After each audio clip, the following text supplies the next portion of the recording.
Welcome to the Tourism Hub podcast, a podcast devoted to you and your excellence, providing inspiration and education for the entrepreneurs, experience makers, and excellence seekers of our industry to take your tourism business and career to a whole new level. And I am your host, Despina Karatius. Relax.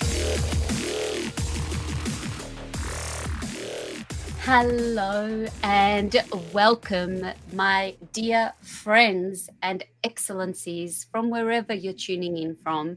I welcome you and I'm grateful for your presence, that you've come to join us live, or you've come back to watch the replay, or you are one of our favorite subscribers and listening to this from the Tourism Hub podcast, brought to you by the Institute of Excellence.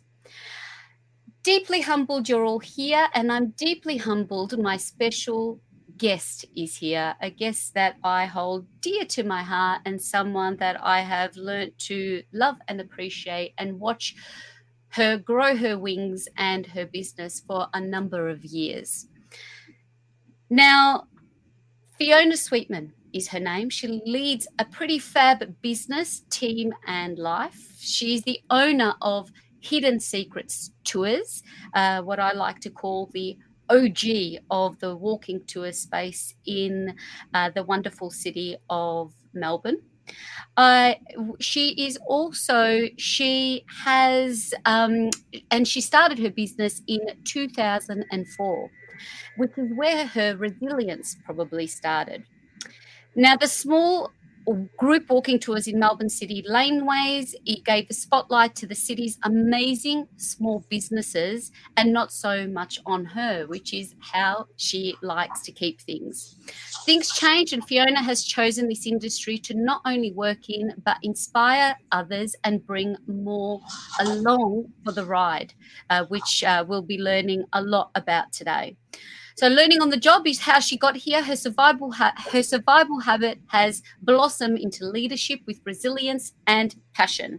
She will always say there is more to do, yet understands the preciousness of sitting with an idea and good consultation and a good gut feel, rather than being quick and reactionary to the noise and making those big key influential decisions. More recently, Fiona has put her hand up on boards, social collectives, educational programs, and wait for it, drum roll, and running for council for the City of Melbourne, which I'm so proud she's doing. Throw a few hurdles of solo entrepreneurship, dyslexia, imposter syndrome that has come up with a few of our guests, so we'll talk a little bit more about that. Unconscious bias and fear, learning is what drives her. So she's stood for council before on invitation to make up numbers, but now it's a whole new ball game for Fiona. So in 2020, she's feeling proud of what she knows, what she has seen, and who are in her community and collective, and more importantly, the way tourism can move forward and think for the future. And particularly for Melbourne and the City of Melbourne, in quite a hurtful space at the moment. We need Fiona's leadership. So without further ado, if she gets in, it will be a huge 4 years. If not, then raising the profile of the city she loves best and an industry she is not only working in but thriving in is the main goal. Welcome to the show, Fiona. Hello. Hi, Becky. Hi. Welcome to you. I am so grateful that you're here. Now, you started Hidden Secret Tours from an idea with a friend and the need for survival back in 2004. Tell us a little about that journey and that need for survival. Yeah, it's big. So survival to me was something I didn't actually know was the way that I thought. But as you mentioned in the introduction, I didn't learn the way that schools wanted me to learn. And so being in a space where I would black out in exams and other things, I'd always sort of been told that I didn't fit a model of those that were around me. Now, I was in a good school and those sorts of things, so it's not for everybody, but I just didn't have people around me that thought the way I did. So then I went off to RMIT and still failed the English exam and did really well on other things, and managed to self-employ myself, started wedding dresses back then, and then went and lived in France. And, you know, if you can't speak the language, then you're in all sorts of trouble. So survival in language and expression has always probably been a driver that I didn't actually appreciate at the time, I suppose. So I ended up in this tiny small town, the pictures that you're seeing, on a beach, a very cold beach, not quite so warm as ours, but somewhat similar to Melbourne, and a great cultural heritage. It's where Monet used to live and paint, and it has a great history. And then when I came home, I didn't really want to be home, as many of us who have travelled did. So I continued wedding dressmaking, waitressing, doing other things, and I got to a stage of a certain job I was in. I went, nah, I'm going to work in a bar. I don't have a job. I've got enough to pay my rent, and I had no goals whatsoever. I just was sitting where I was sitting and enjoying it, and ran into this dear friend of mine who had already got a grant to get the tours going, and Michelle, and she said, you'll be good at this. And I went, no, I'm nervous. I get shy. What are you talking about? And lo and behold, here we are. But I had no money. I had no house to live in. I lived in her house for quite a long time. So it's only with reflection that you realise it was survival. But it certainly learnt me to be happy with my lot, which is really, really important. I'm always aspiring to do things, but regret is the most damaging thing I've ever seen or heard, and I refuse to let it into my world, really. So it's quite a conscious thing that I do. So survival was, how can I find something that I like? How can I find something that is learning? Because I've always been told that I probably didn't learn the way most people learned. I didn't agree with them. And I fell in love with my own city, just as I'd fallen in love with lots of other parts around the world. So it was an epiphany of all sorts. And Michelle saw something in me that I didn't know I had, and I still today say it was the biggest gift that anybody gave me.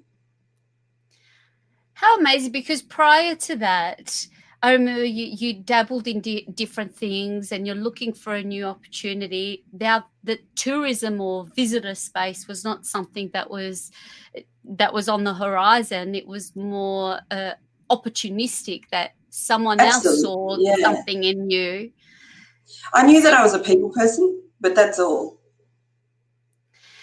And then coming into this space with Hidden Secret Tours, and that is, I just love, I've known you for a long time, and hearing this story that with your journey in starting the business, where did you start from there, like to develop an experience and see this opportunity? And what I loved most that I saw for the first time is of you in the laneways in France.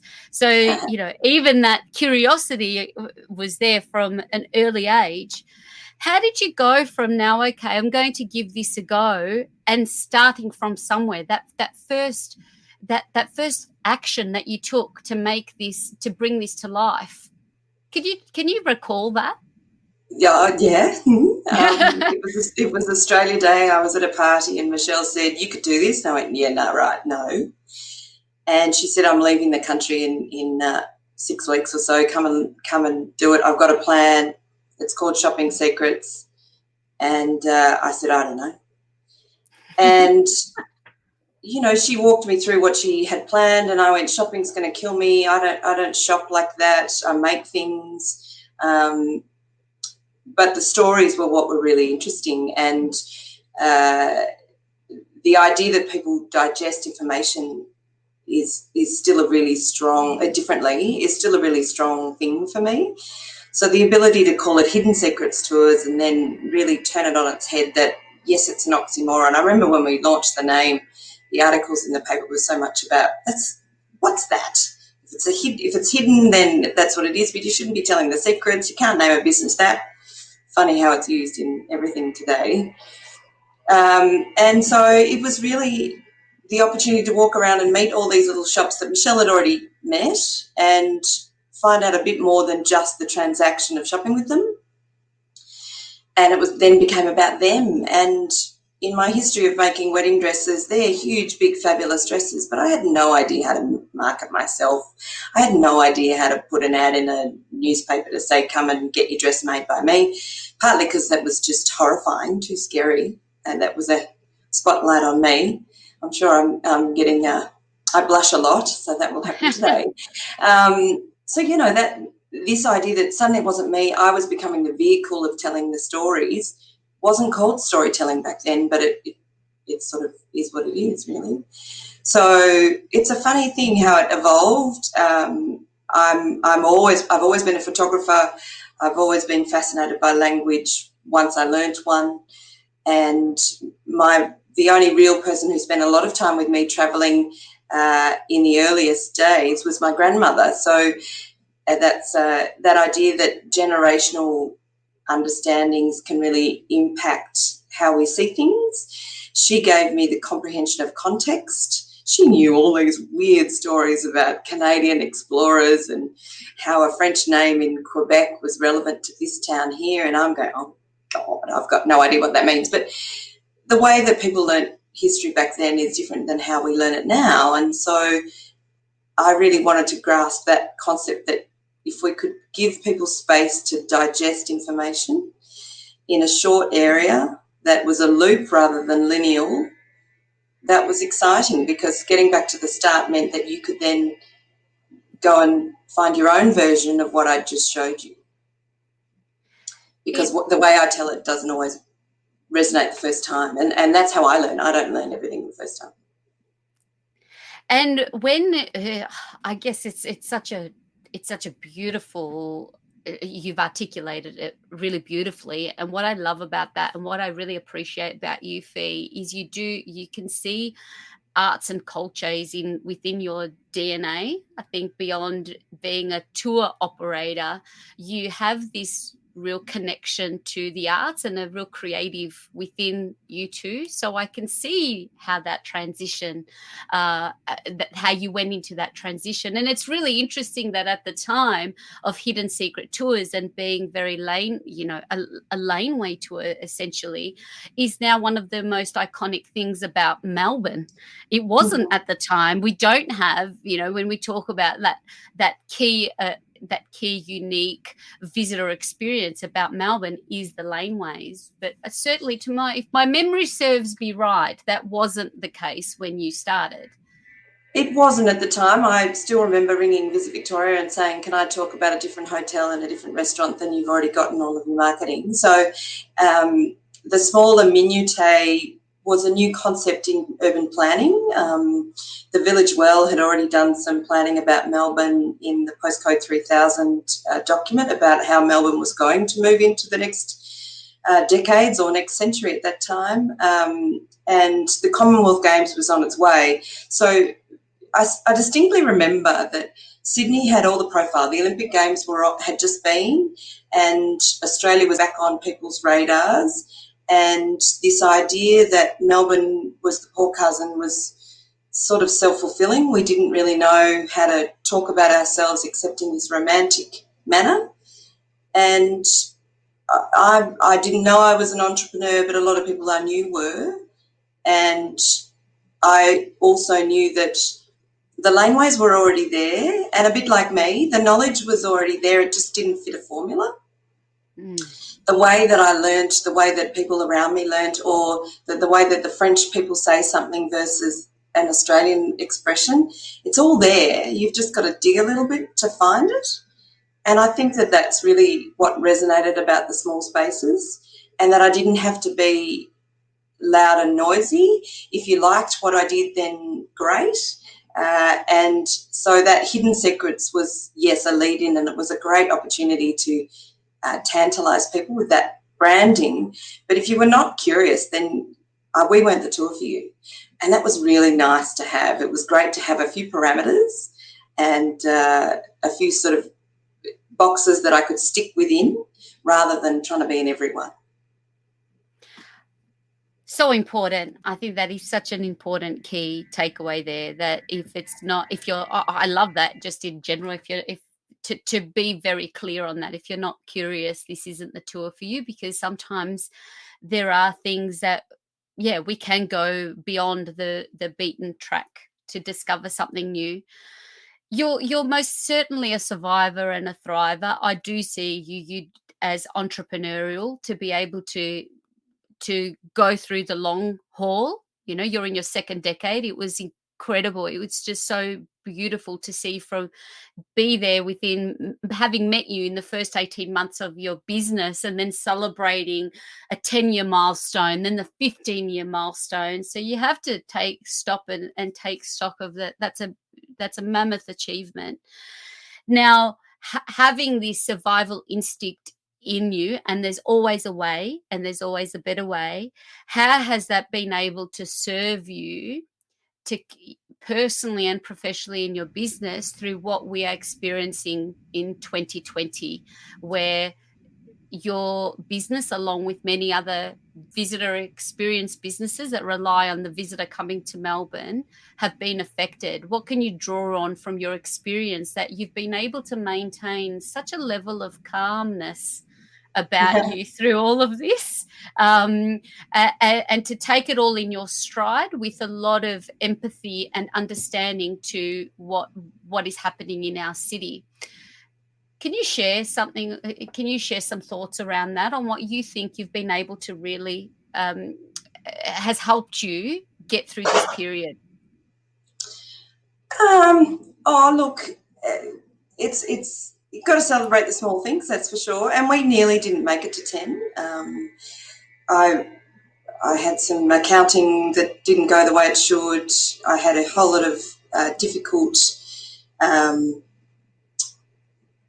unfortunately, competitor space in the city, and I'd sort of gotten my own way, to be honest. My language and lessons of this world were quite specific, and the imposter syndrome came in with a vengeance about year 8, I suppose. And that was after the GFC, and we were still doing all right, and I had great relationships in the trade, but I didn't know how to grow, and I probably still struggle with that one, because I don't always want to grow. That's the survival habit.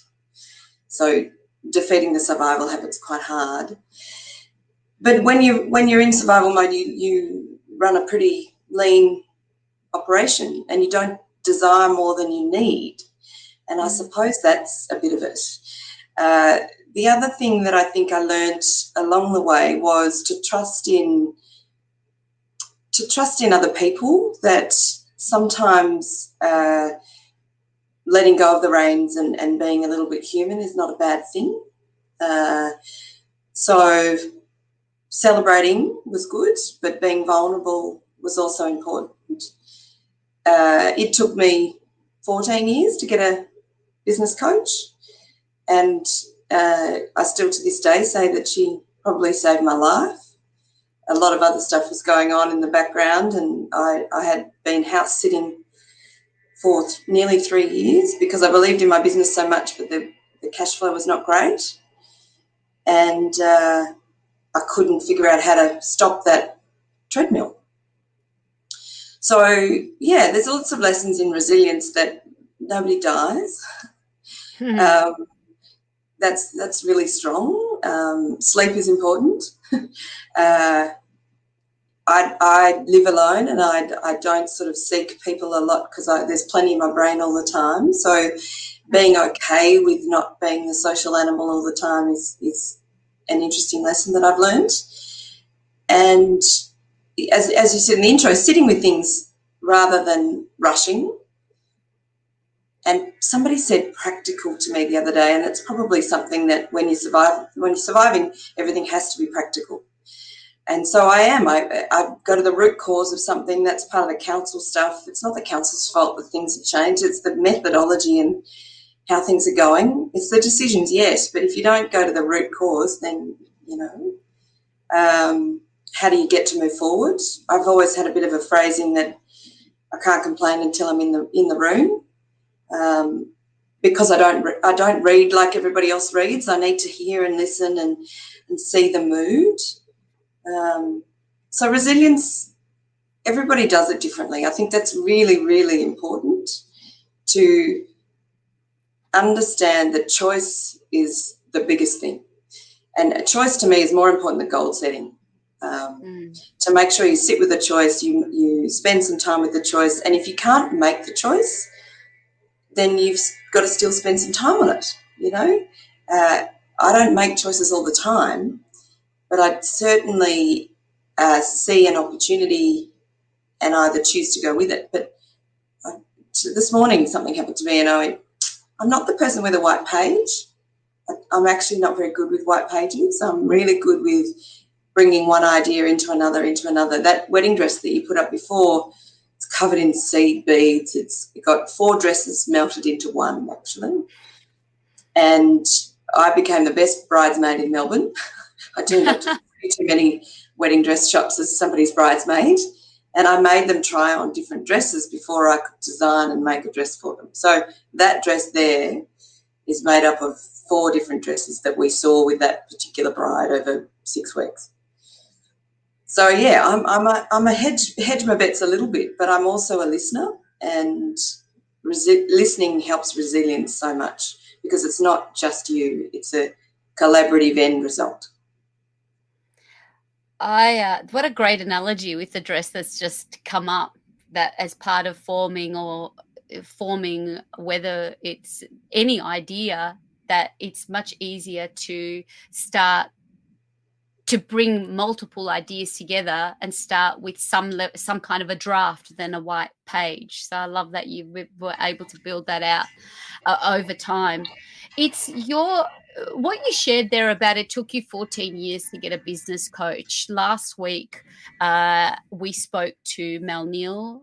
We've had a few episodes now where psychological well-being. So I'm trying to reframe myself the emphasis that the pandemic has placed on a lot of our mental health, and recognizing when that the importance of making a decision to seek mentorship in whatever that looks like. Now, to say your mentor and your coach saved was a real savior in your life. Can you take us to that time where you just made that phone call, or you explored that curiosity to take action that I need to see someone about this, and enough's enough? So often when we talk to others that we don't know very well, you suggest they have a coach, you suggest they get some psychiatric care, or that they go and ask somebody for help. That's all great and lovely, but if you're in the middle of it, you've got no idea what that is. You don't know what the help you need is.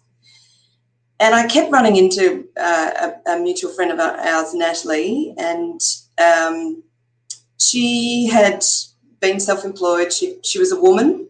She was about my age. She'd struggled with the change of her business model, and she'd been quite open about it. And she's not heavy, so she was just around. And I finally gave her a call and said, I can't get out of my way. And I was having a really, really terrible time with a family relationship that was one that I refused to be a regret, actually. That's a good word. And I refused for it to haunt me when he was going to die, because he was going too soon. And so I needed to figure out how to be okay with that. And, I leant into it, which is, it's a phrase I didn't know at the time. You know, when you read more books or listen to more podcasts, you understand the language to describe what you're doing. So I lent into that relationship, and it was not perfect, but having somebody to know that I had a business, know that I had a private life, and when you're self-employed, they intertwine even though you don't want them to. So Natalie just sat there and listened and would bring things out to give positivity in other parts, but would allow me to keep talking about the difficulty and finding a better path than the habits that I had. And you don't know you've got habits until they're punching you in the face, actually. Ask any drinker, any smoker, any addict of any sort. I potentially could have been addicted to survival because I just, poor me in my head.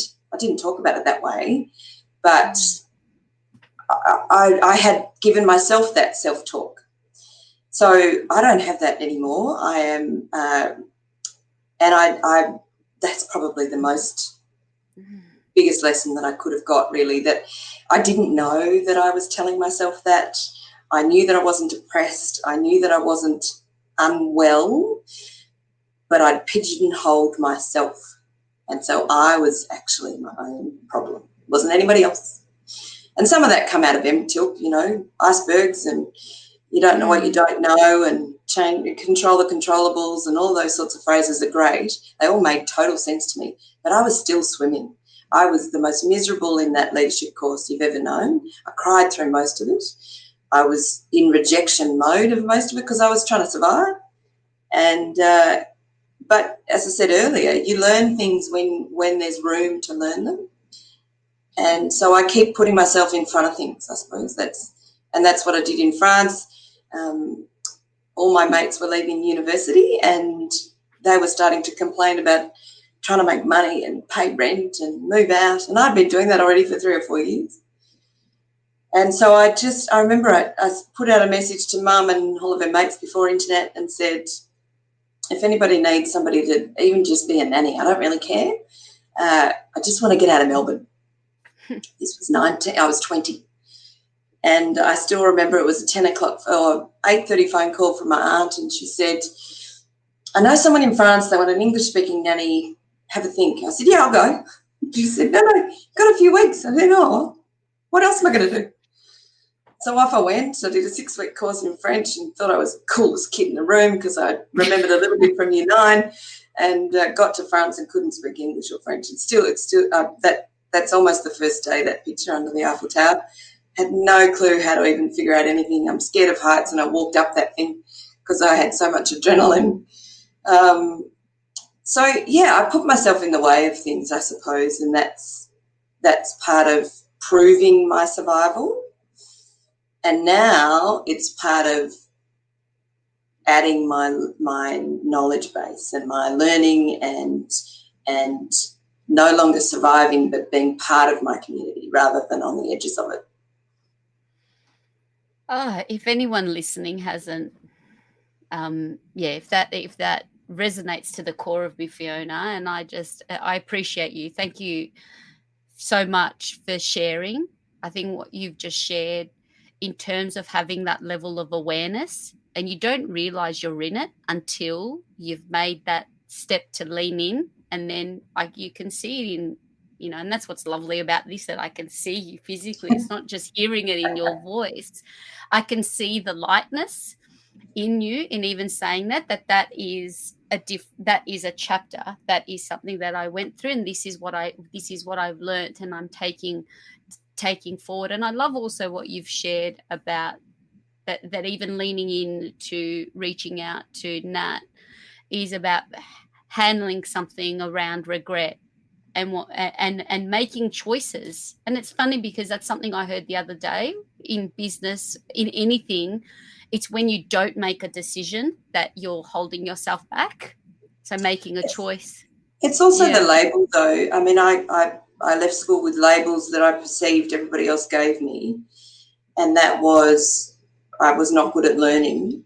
And I'm of a divorced family, and, it was important to me that I didn't fit labels that somebody said that I should do.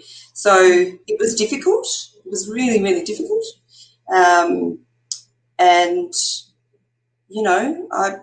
the good things came out of it.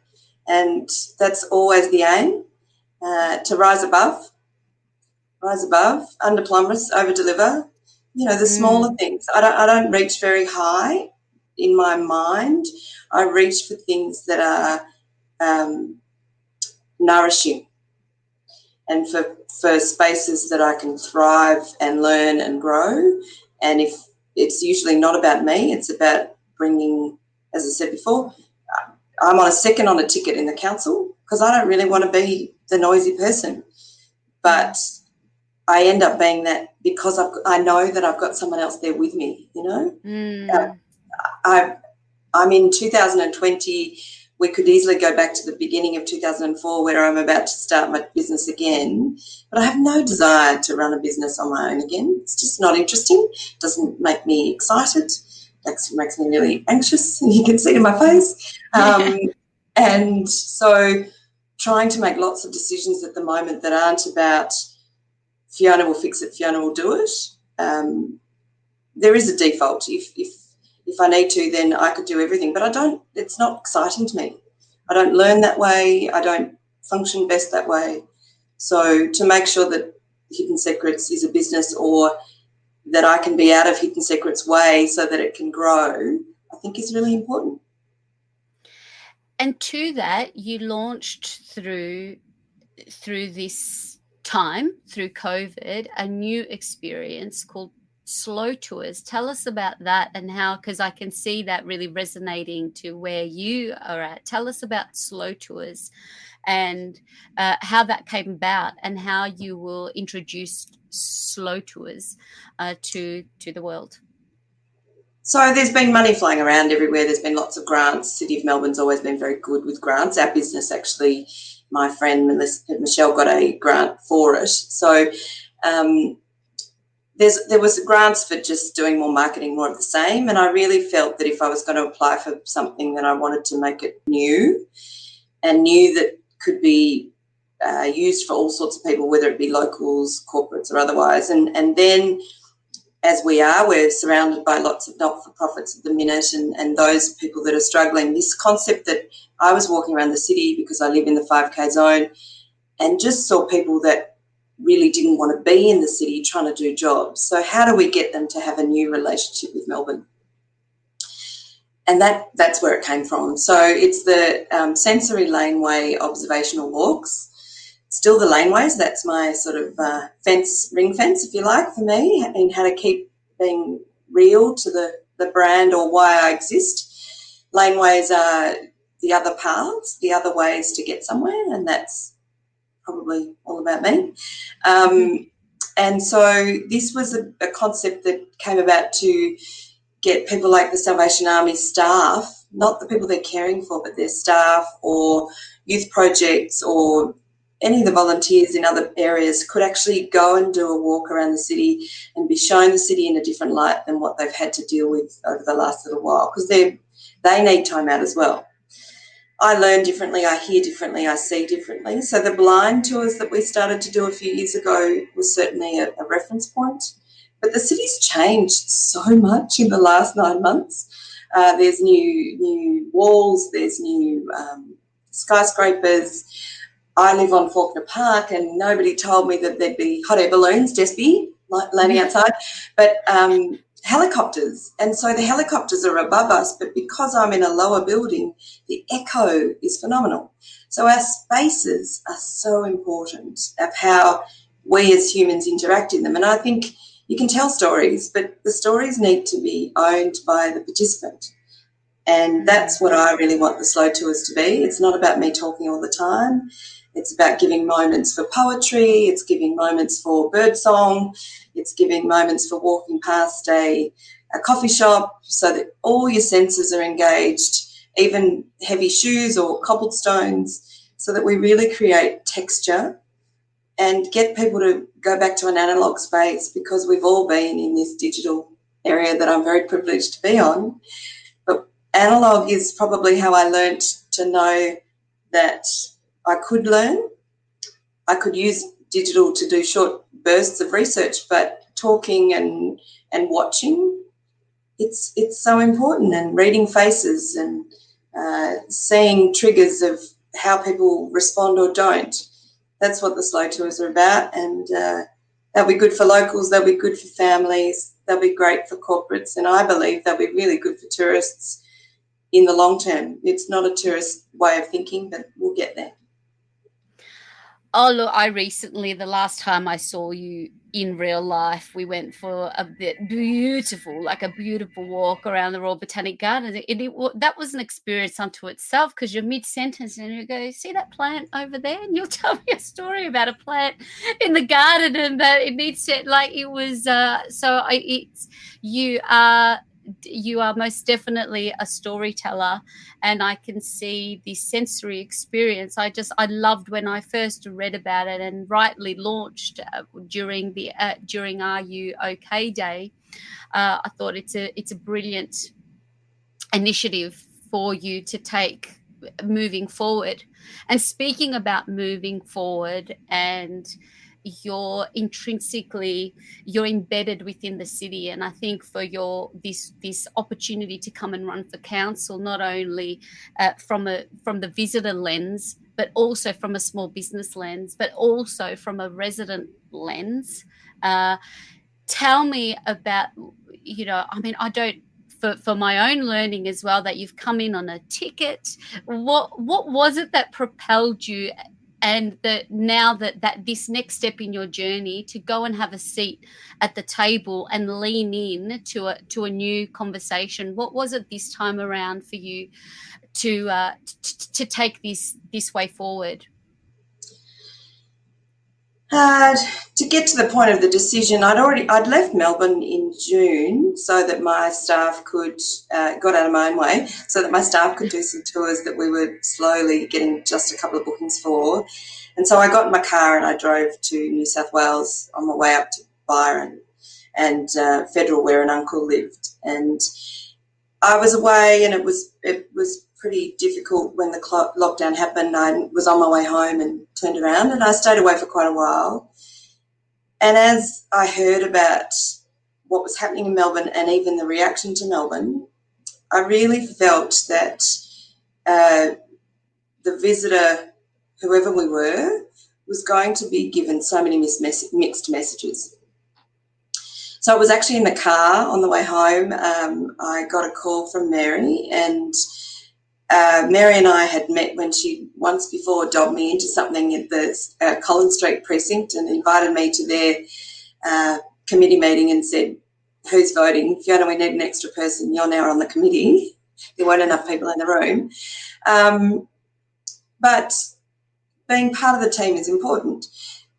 As we in the industry of Melbourne know, the loss of Destination Melbourne, whatever model you agree or don't agree it's still have been a huge loss.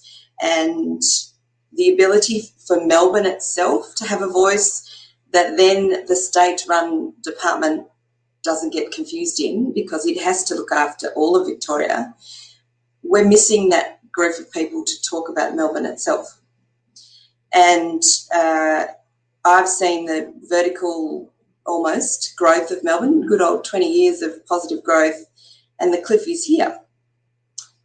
And if we don't remind people that visitors are important, we can't get back up that ladder really quickly, I believe.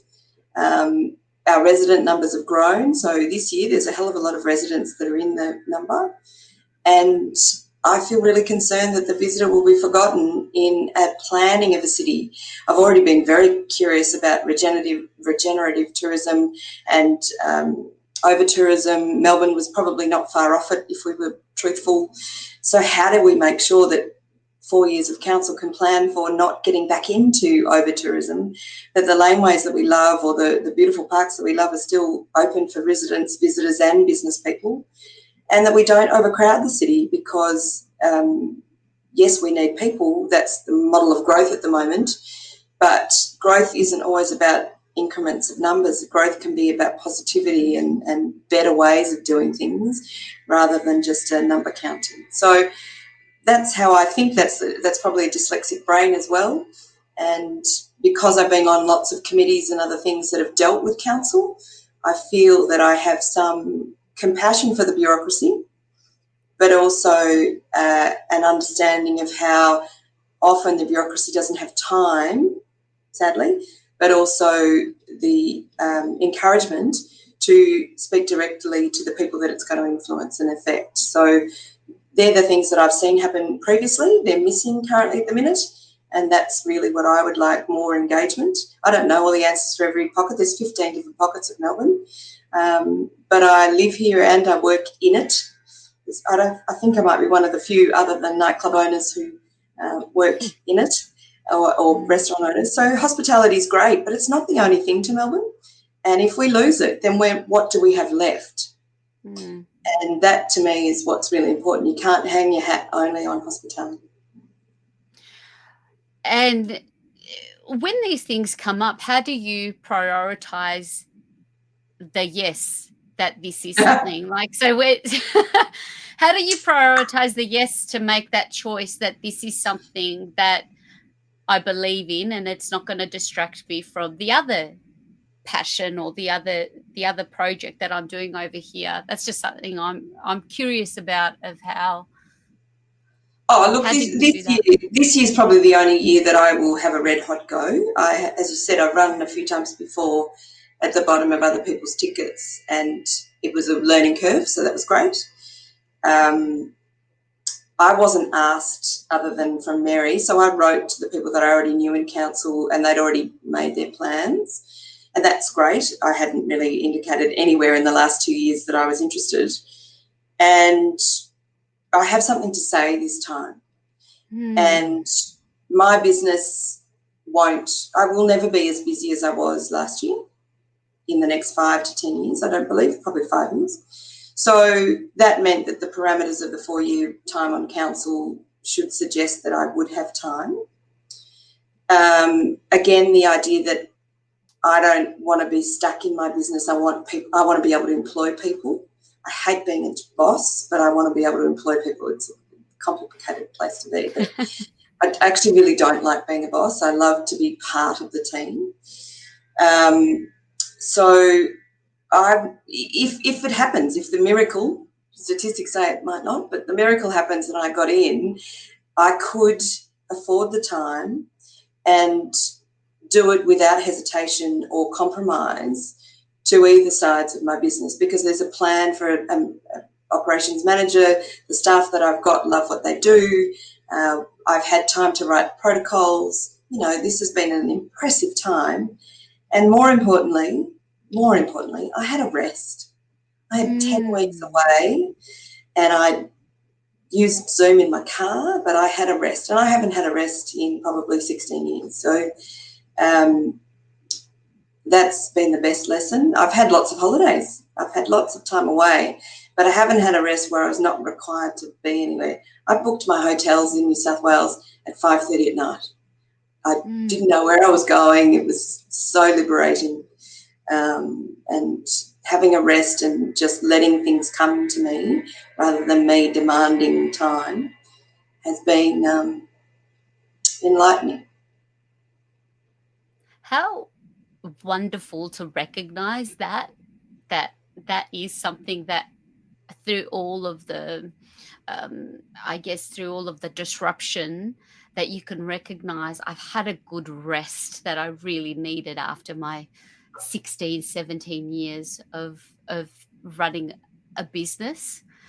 And I love also what you've shared. And look at this. Check this out, Fiona. Our dear friend Ingrid, our beloved industry will benefit from your raw, honest and genuine leadership. Couldn't agree more. Thank you, Ingrid, for joining us. It's touche.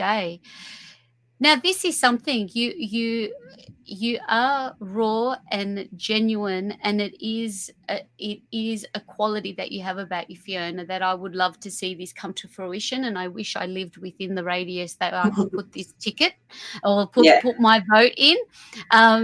When you started your business, the art of storytelling that you can translate that narrative of a story, whether it's a business that you are passing by, or a plant or a building, is that something that you knew you were signing up for, and how important that is to the visitor journey? Because it's not about the products we sell, it absolutely is about the stories we tell and that we share. Is that something you thought you were signing up for?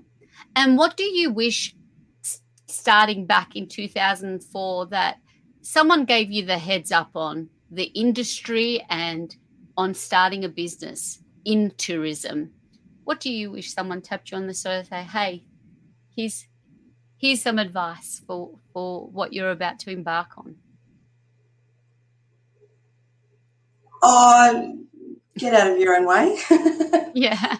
um, uh, it's been a new lesson for me. I think I was proud, but I didn't believe that I was proud. I think it's okay to be different. I was taught that, but I probably didn't hear it. It's okay to be, it's okay to say that you don't know. It's probably one. I was always observational. I've made cards. I used to cut up magazines and make cards, and I'd always frame things differently. I would be careful. Because I was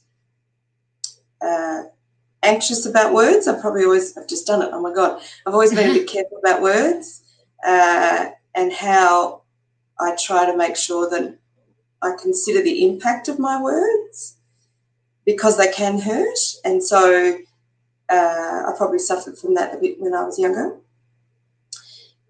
And I see and I look differently, and I don't translate the same way as other people do. So I knew that I had that skill, perhaps. I didn't know it was going to be part of the way that Hidden Secrets started. And I knew that I didn't want to single anybody out. So inclusion's a new word to me, but you don't really identify as being excluded until you are included. And I probably did feel that I was out of the box. I mean, the wall behind me is all my beautiful friends, and they're in all sorts of strange parts of the world these days. But I was always included and very held close, and you don't need lots of them. So I never, you don't have to be big. Actually, that's probably the biggest lesson. I'm a big small business, and everybody says, you should expand, you could do this, you could do that. I don't get it. I don't know it. I don't know how to be that. If you want to buy my business or become my business partner, then maybe. But at the moment, it's not something I relate to. And I've always been told, if you love what you do, then you'll be happy. And that's probably pretty strong in how I do things. It's how I employ as well. If you don't love it, then I don't mind if you don't work for me. We'll still be friends. Love what you do, and you don't have to be the biggest. Yeah. So size doesn't matter. Size doesn't matter. Effort and conscious decisions matter. Effort and conscious decisions matter. When I guess this journey, and this is something, when you relate to, or say you had with the dyslexia, is that something that you were diagnosed with at an early age? No, where did that come? It came in year 11 the first time I was failing year 11, and I could do all sorts of history and stuff and things because it was audible. It wasn't in a room where I had to pray, see things and write essays. So I think it happened in a school where I present articulately and fair to them. They didn't see it coming, and nor did I. So I failed year 11, and I failed year 11 twice, and I failed the English of my year 12 equivalent. And before I got that fail the third time, I remember saying, Mum, I'm going to walk out. I just don't need an F on some bit of paper in my life. I know that I'm better than that, and perhaps you can come and get me because we're out of here. So that was the decision. That was probably the first conscious decision I made, that I knew that I wasn't silly and I wasn't uneducated or didn't have the capacity, but somewhere along the way the world was saying otherwise. And so language and a foreign language and music, I used to sing and stuff, music and just using your senses is a way of learning. And I don't know if you remember watching Helen Keller and My Left Foot and all of those things of persecution when we were kids have resonated with me in ways that I perhaps didn't understand at the time. So giving everybody a chance, you might have seen something I did on LinkedIn recently, you can make judgments, but you don't know what those judgments are based on. They're based on just 2 seconds. So that's probably something that I strive for. I have to think about it often. It's easy to get carried away. It's easy to just sit on the raft and float away. But it makes me happier when I make the decisions. So, and I don't. Sometimes the decision is to follow, because I have fallen into most things that I do. Yes. I haven't really gone out and applied for too many jobs in this world. I've been in the right place at the right time.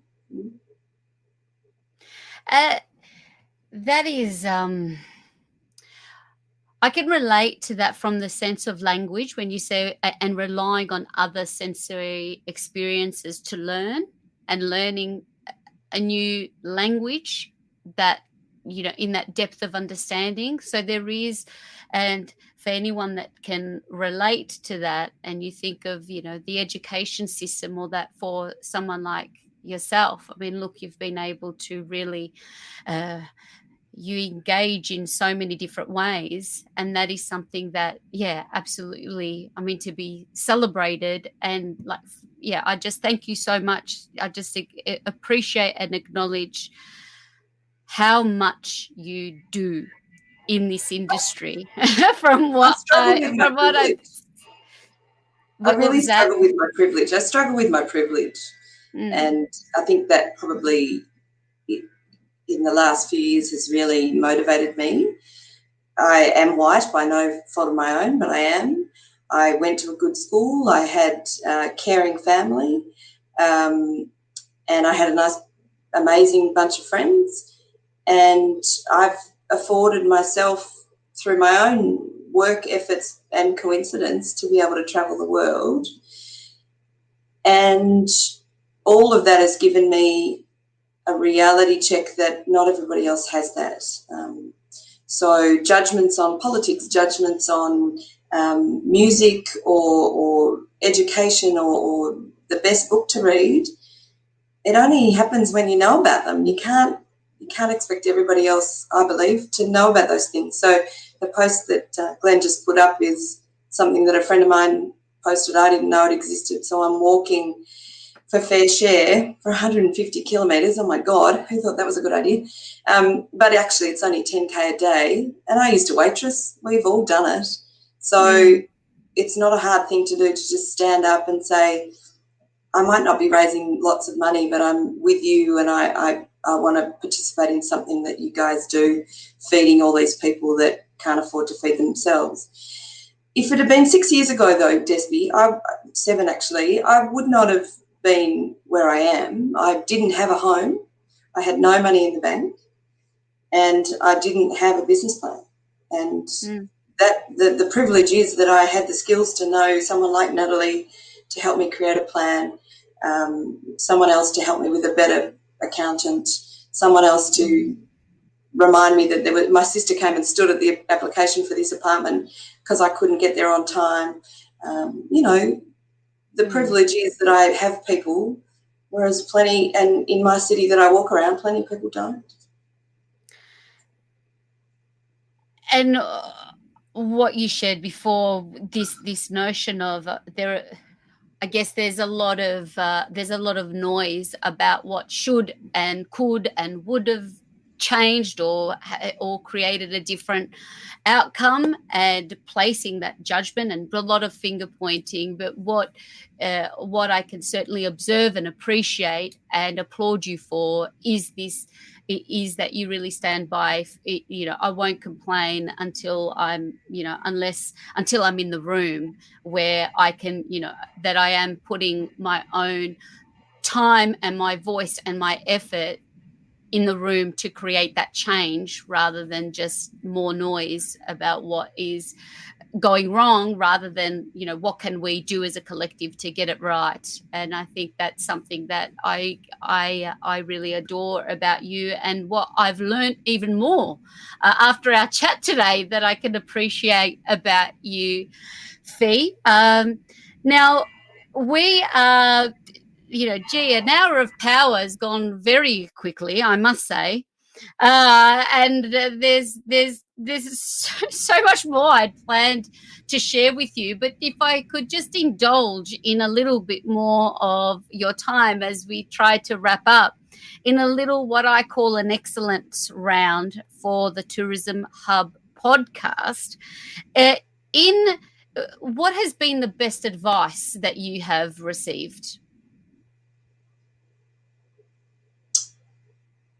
There's only you. It all stops with you. So they're your decisions, your choices. That's probably my biggest one. Now that you've overcome, I guess, and now you see that you recognized a survival habit, what has been a new habit that has contributed to your daily wins, small or big? What's a habit that you've replaced that with? Somebody gave me a quote recently from Abraham Lincoln, and it says, he said, "I don't like that man. I must get to know him better." So I've tried to do more of that. And that doesn't mean reading books. I'm really not a very good book reader. But if something is exciting and interesting, or something is challenging, then leaning in, probably. An internet resource. Now, you're very much, you are on foot, pounding the pavement daily. I see. I loved it. That little. I even while walking in the. When I worked in the city, I would just see you going, and even shortcuts through buildings. Let's go this way, and you'd always have a quicker way to find how to get from A to B. What's an internet resource that you have heavily, being so remote with your business and managing your team, that you rely on? Funnily enough, it's the simplest thing. It's Google Calendar. Yeah. I am not always on time, but I strive to be. So the calendar helps me try and do that. And having a camera instead of a phone so that I can get off the internet. But, yeah, Google Calendar and voice recording. So I try and record myself when I've got some ideas. As I said, I'm not great at writing, so I do try and use the voice recorder on my phone a bit when I've got some ideas, rather than losing them. Great. That's your little travelling kit there, and I love it. Yeah. That's your little printer, isn't it? You've got a portable printer that you carry around. I love that. And that brings me back to a bit of analog, and I usually, rather than just send a picture, I take photos and hand them over to people when I'm out in places I don't know. And in terms of your favourite destination, you've recently spent a bit of time travelling around regional areas of New South Wales, and you're well travelled abroad. What is your favourite memory and destination, or a destination that you want to travel to as early as you can? As early as I can, it'd probably be back to the Shoalhaven. The colour of the water there was just so beautiful. Impactful in recent times was in the back blocks of Morocco, where I carried weeds for a local family. It wasn't about the architecture. It wasn't about the bumpy roads. It wasn't about, the history. It was just this lovely family where the young daughter was trying to practice her English, and they were subsistence living, and that was just more awesome than half the things we'd already seen in a 3-week trip. So, yeah. How did you find yourself in Morocco helping a family carry? So that, if you want a quick story, that was one of my staff. She was a tour guide, became a travel agent, wanted to take a bunch of friends overseas, and we ended up on an intrepid trip that she pulled apart and then put back together. And we stopped in this hostel in the middle of nowhere while some certain things had to be resolved before we went to Marrakesh. And so we had sort of half a day extra spare. And as Intrepid does, they really involved the local community. And 3 women took us out and we were able to help them, watch them weed. And our group sort of said, hang on, we're going to carry this. So we looked like turtles walking down the road, and carried all of their weeds into the feedlot for the fenced-in cattle that they use for food and milk. So it was life at its simplest form, and they were the happiest people I've met in a very long time. Oh, so good. How can everybody best connect with you? We'll have that all available on the instituteofexcellence.com/podcast, and there'll be a page there all about Fiona. But what's the best way people can follow you right now? If they want to follow my thinking, it's probably the value of tourism. If they want to follow on Instagram, they want to follow my business, it's on hiddensecretstours.com. Or if they want to get in touch with me in any way, say hi on LinkedIn. Tell me why you want to say hi so that I remember to actually accept you. And the trick about that is, for a person like me who hasn't got a great use of diaries, that little message of saying hello stays in the message so that I can have some context of how I met you last time. Love it. And our tourism sisters, the sisterhood, we had some fun. But we've got Hidden Secrets Tours and the value of tourism, those Instagram accounts there. Fiona, it's been such a pleasure. There's always insights, every connection, every walk, every touch point, some key takeaways that I've taken from our chat today to leave everyone on is the importance of recognizing and having a self-awareness in business to get out of your own way, to be able to then lean in to change and lean in to opportunity that is difficult to see when you are in your way and in your own thinking. Can't complain until you're in the room. But the gold nugget, and what I really loved and I want to leave everyone on, is that Fiona is running for council for the City of Melbourne, because this time, like no other time, she has something to say. So if you want to go and follow Fiona's thinking, philosophy, join her on a tour as early as you possibly can. I think even as locals, you will learn more than you ever did. And you've probably passed things a million times and you haven't seen it or appreciated it until you see it through the lens of Fiona and the team. So thank you for joining me. I'm so grateful for your time and for your sharing and your vulnerability. Like I thought I couldn't love you anymore, I love you even more. So thank you, Fee. We've been on a pretty amazing, huge journey together. Huge.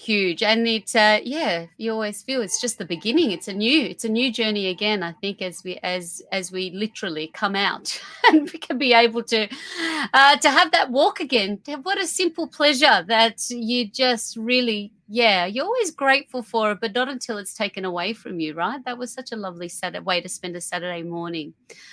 So to everyone that's joined us, I hope you have enjoyed that chat as much as I have. Please, keep tuning in on Saturdays, and if you know someone that is worth sharing, and I mean, really anyone is, but if there's someone that you would like to see featured, like Fiona Sweetman, that we can be, our thoughts can be provoked and think through the way we do things a little bit differently, please reach out to me personally, Despina at instituteofexcellence.com.